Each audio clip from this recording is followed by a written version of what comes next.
Did you know that most small business owners don't know this one vital number that could quite possibly be the most important number that they should know? Hi, I'm Chris Alman, and in today's video, we're going to talk about the second part of an exit plan, and that's your financial goals and what it means to have a financial plan in the context of your exit plan. So there's a lot of people out there that feel like they have a financial plan because at some point they've worked with a financial advisor and they've invested money in the stock market.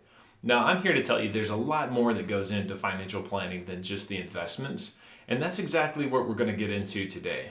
If you missed my last video, we talked about the three parts of an exit plan, the first part being the business, and we went through, why most owners are thinking about exit planning in the wrong way. So I would encourage you to check that out. And now if you're ready to learn a little bit about financial planning and how it's important to your exit plan, and you're still trying to figure out what that one number is, let's get to it.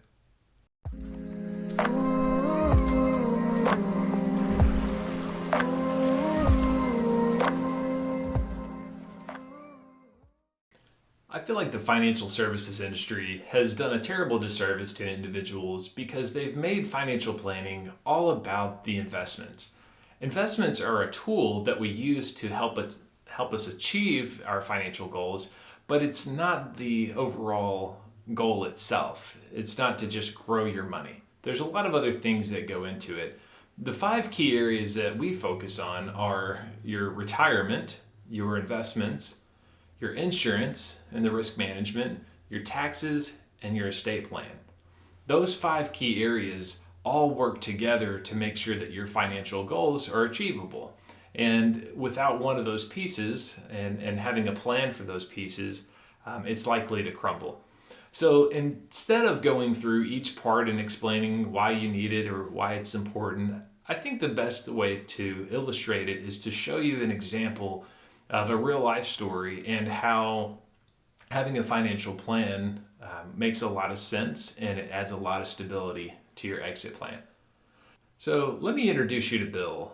We'll call him Bill just for privacy reasons, but Bill was 62 years old. He was married, had 2 daughters and 5 grandchildren. Had a great life. Everything was going well.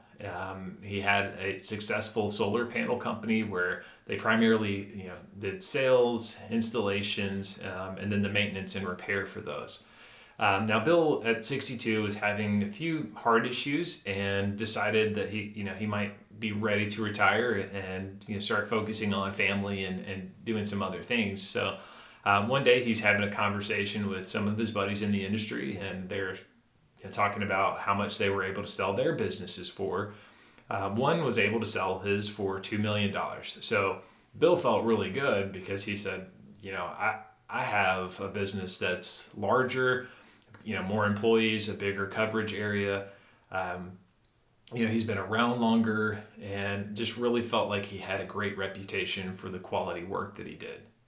So Bill decides to reach out to an M&A advisor to get an opinion of his business value and just kind of start that process and really just understand, what to expect as he gets ready to sell. So he meets with the M&A advisor. Everything's going well. Bill's telling him about his business. They're learning a lot of things, and he's feeling pretty good about it. And so, they kind of come to the end of the meeting. The M&A advisor says, "Hey, I'll get back in touch with you here in a couple weeks. Let me do some work and kind of get some insights into the market and see what we can find for you." And he said, "Before you go, what is your number?"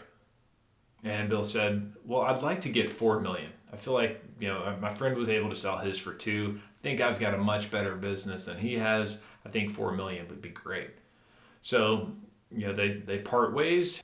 And then a few weeks later, Bill gets a call from the advisor, and the advisor says, "Hey, Bill, there are 2 companies right now that are actually looking to expand into your area that I think could probably get the 4 million that he was looking for."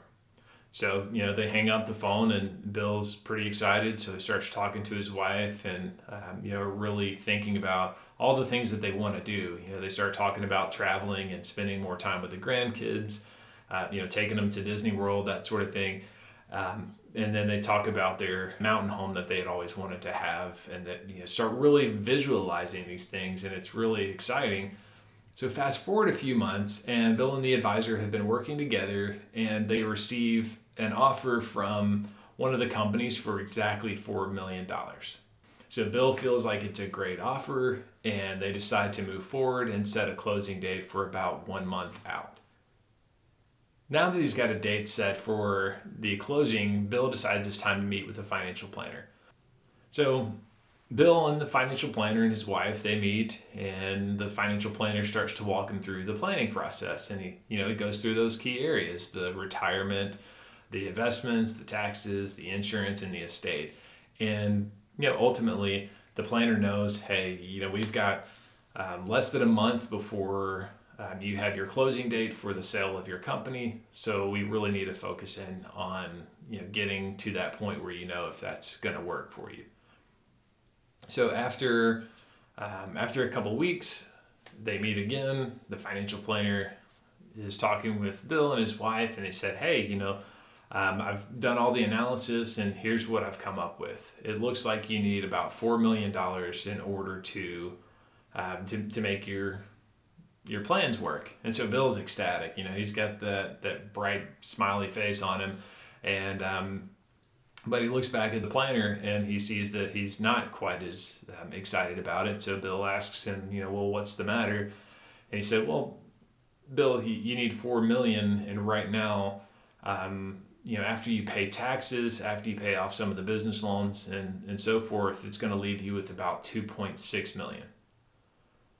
So you could just immediately see the defeat on Bill's face, because he had been planning on being able to get the $4 million from the business, but never really thought about all the other pieces that went into that number.